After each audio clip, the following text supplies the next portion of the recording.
It's great. I mean, one thing is reading the book and kind of understanding for yourself, and then one is coming to class and kind of like learning from somebody else. You know, I'm not saying that everybody could just understand from what comes from the book and the knowledge, but it's always nice to have that knowledge where you can ask questions, you have someone to support you and help you out, and if you're confused, you can ask the question multiple times.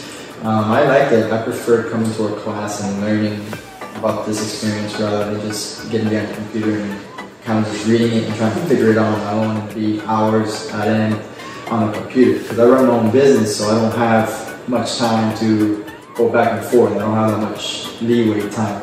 Great.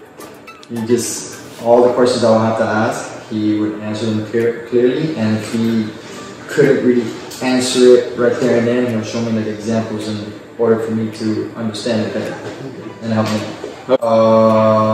You know, we're at an airport. This is my first time actually coming out to this airport, which is really nice. Different atmosphere.